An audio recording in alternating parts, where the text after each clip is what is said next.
শ্রীরামকৃষ্ণ সান্নিধ্যে। ধর্ম বিষয়ে নরেনের আগ্রহ ছিল ঠিকই, কিন্তু তিনি সনাতন হিন্দু ধর্মের অনেক আচার অনুষ্ঠান সম্বন্ধে বিশ্বাস হারিয়ে ফেলেছিলেন। আগেও বলা হয়েছে যে মনের সংশয় দূর করবার জন্য তিনি অনেক ধর্মীয় ব্যক্তিত্বের কাছে গিয়েছিলেন, কিন্তু তাতে তেমন কোনো ফল মিলল না। একদিন তিনি ঠিক করলেন শ্রীরামকৃষ্ণের কাছে যাবেন। শ্রীরামকৃষ্ণ একজন ঈশ্বরময় পুরুষ। তার আদি বাড়ি ছিল হুগলি জেলার কামারপুকুরে। সেই সময়ে তিনি কলকাতার কাছে দক্ষিণেশ্বর কালীবাড়িতে থাকতেন। ঈশ্বরের স্মরণ মনন চিন্তনেই তার দিন কেটে যেত। আধ্যাত্মিক পিপাসা নিয়ে তখন যেসব মানুষ তার কাছে যাওয়া আসা করতেন, তিনি সাগ্রহে তাদের সব প্রশ্নের সমাধানও করে দিতেন। স্কটিশ চার্চ কলেজের অধ্যক্ষ উইলিয়াম হেস্টি এবং রামচন্দ্র দত্ত নামক জনৈক আত্মীয়ের কাছ থেকেই নরেন প্রথম শ্রীরামকৃষ্ণের কথা জানতে পেরেছিলেন। কলকাতার শিমুলিয়াস্থ সুরেন্দ্রনাথ মিত্রের বাড়িতে শ্রীরামকৃষ্ণের সঙ্গে নরেন্দ্রনাথের প্রথম সাক্ষাৎ হয়েছিল।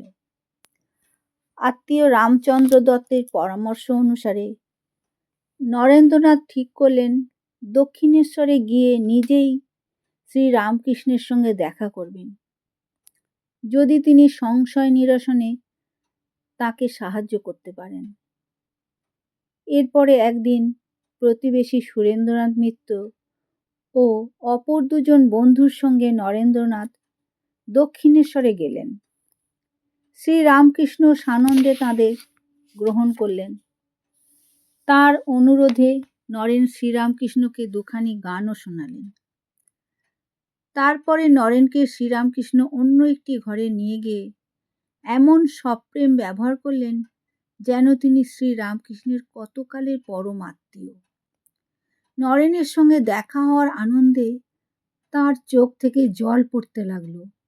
আবার নিজের হাতে তিনি নরেনকে মিষ্টিও খাওয়ালেন। তার এই ব্যবহার নরেনের কাছে দুর্বোধ্য ঠেকল। তিনি শ্রীরামকৃষ্ণকে পাগল ঠাওরালেন, কিন্তু তা সত্ত্বেও নরেন তার প্রতি এক অদ্ভুত আকর্ষণ বোধ করতে লাগলেন। কথা দিলেন আবার আসবেন। এরপরে যখন দুজনেই ঘরে ফিরলেন, শ্রীরামকৃষ্ণ তখন ঈশ্বরীয় প্রসঙ্গ করতে লাগলেন। তিনি বললেন, নরেন ও তার বন্ধুদের যেমন তিনি চোখের সামনে স্পষ্ট দেখতে পাচ্ছেন ও কথা বলছেন, ঠিক তেমনই তিনি ঈশ্বরকে দেখতে পান এবং কথা বলেন। তার কথায় নরেন খুবই অবাক হলেন। তিনি ভাবলেন, মানুষটি অদ্ভুত আচরণ করলেও নিজে হয়তো একজন বড় সাধক। প্রায় 1 মাস পরে নরেন আবার গেলেন শ্রীরামকৃষ্ণের কাছে, এবার একলাই। যথারীতি শ্রীরামকৃষ্ণ তাকে সাগ্রহে কাছে ডেকে নিলেন এবং পাশে বসতে বললেন।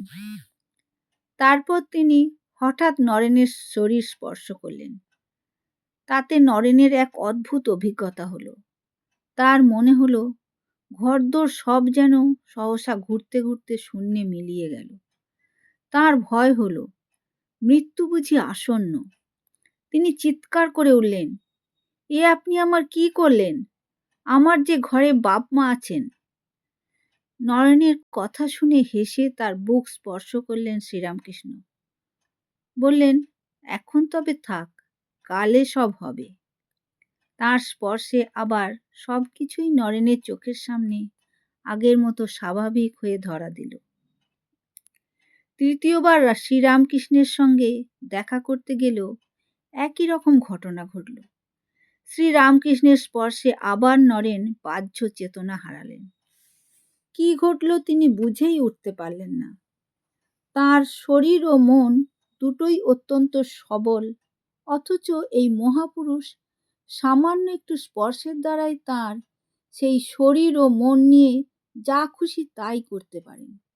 নরেন এ ঘটনার কোনো ব্যাখ্যা খুঁজে পেলেন না।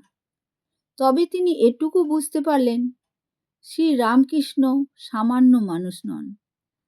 তার প্রতি নরেন ক্রমশ শ্রদ্ধাশীল হয়ে উঠলেন, যদিও তার মনে তখনও অনেক বিষয়ে সংশয় থেকে গিয়েছিল।